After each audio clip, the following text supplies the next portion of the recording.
السلام عليكم ورحمة الله وبركاته، حبايبي اخواتي وعيلتي، ربنا يديمكم نعمة في حياتي. احلى سجق بلدي وشرقي هنعمله بالتكات والحركات. اللايك والشير وسبسكرايب، وما تسيبيش حاجة من الفيديو وتاخدي حتة وتسيبي حتة، لا، عشان مترتب عليه حاجات كتير، ودايما اقول كده هكبر بيكوا وليكوا. اللايك اللي بيرفع الفيديو، التعليق اللي بيشرح قلبي وصدري منكم، ربنا يخليكم ليا.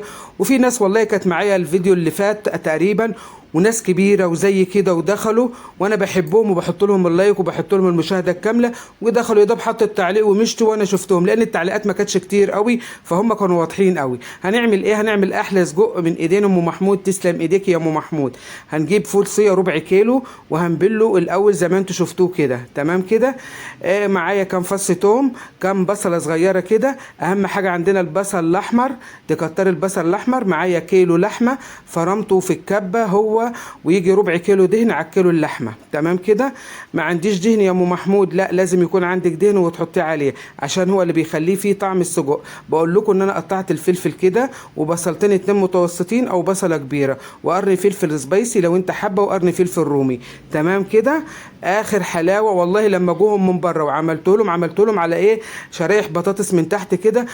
اقول لكم انا كذبت على بنتي وهي جايه من الشغل، وقلت لها ايه، يعني زي ما بنقول كده بالبلد اشتغلتها. قلت لها ده احنا لسه شاريينه من محل فاتح جنبنا كده جديد، على العلم ان انا عمري ما بشتري الحاجات دي من بره. لو هتقول اشتروني وروحي هترجع لي تاني. ضربتها في الكبه، انا ما عنديش كبه، اضربيه في الخلاط، اضربيه في المفرمه، في كبه الخلاط الصغيره، اضربي صرفي نفسك، تمام كده. قلت لكم هنا معايا ايه، بهارات سجق دي انا جايباها من العطار، وبهارات كفته بردك من عند العطار، تمام كده.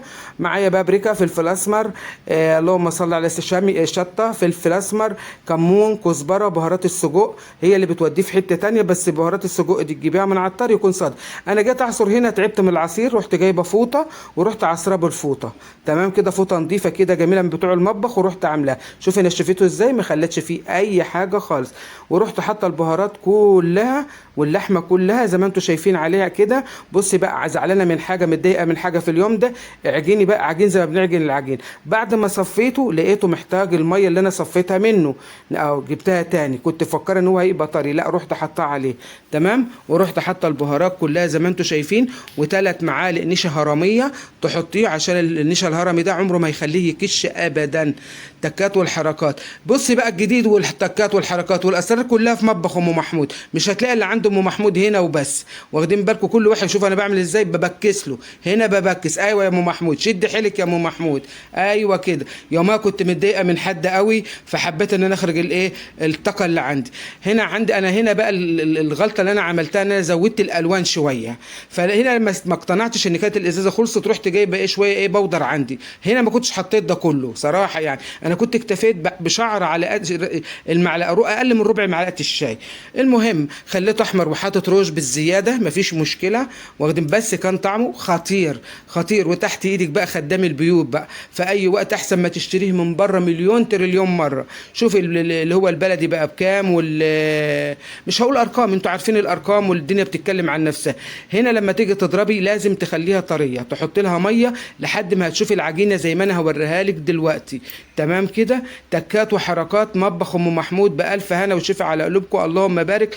قطع كميه كيلو اللحمه عمل معايا يجيب 3 كيلو ونص سجق، عملنا وكلنا ووزعنا على الحبايب وهدينا الحبايب. شوفي بقول لك هنا تكون طريه كده العجين، طول ما هي مش طريه معاكي كده حط لها ميه وانت بتضربيها، يكش تاخد مج ميه مفيش مشكله.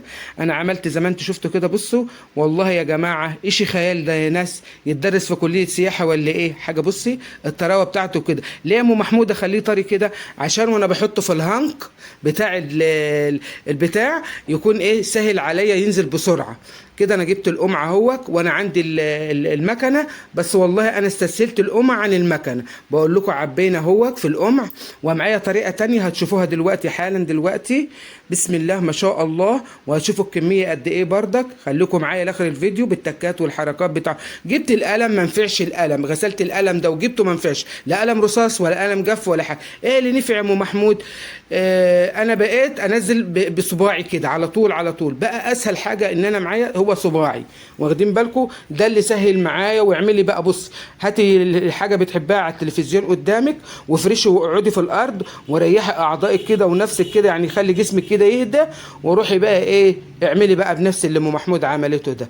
اللهم صل على كامل النور، حاجه كده، اللهم صل على النبي، حاجه كده ببلاش، حاجه ببلاش. طب يا ام محمود انا ما عنديش الهنك بتاع الذبيحه اللي انت عندك ده، هتشوفيه دلوقتي من غير الذبيحه برضك وهتعمليه، وممكن تعمليه زي ما انا هوريهولك وتحطيه تلفيه في ستريتش. بس انا هقول لك على حاجه، هو خليه على طبيعته زي ما انا هوريهولك في الايه، في الوصفه الثانيه. وتروحي بقى برمه كده وعامله زي الجزار ما بيعملوا، جزار جديد عند ام محمود، واخدين بالكم؟ شوفوا جامد جامد، اللهم صل على النبي، حاجه كده فاخر من. بس روقي بالك ساعتها بقى، خلي عندك طول بال وروقان كده عشان تطلعي الحاجه احسن حاجه لاولادك.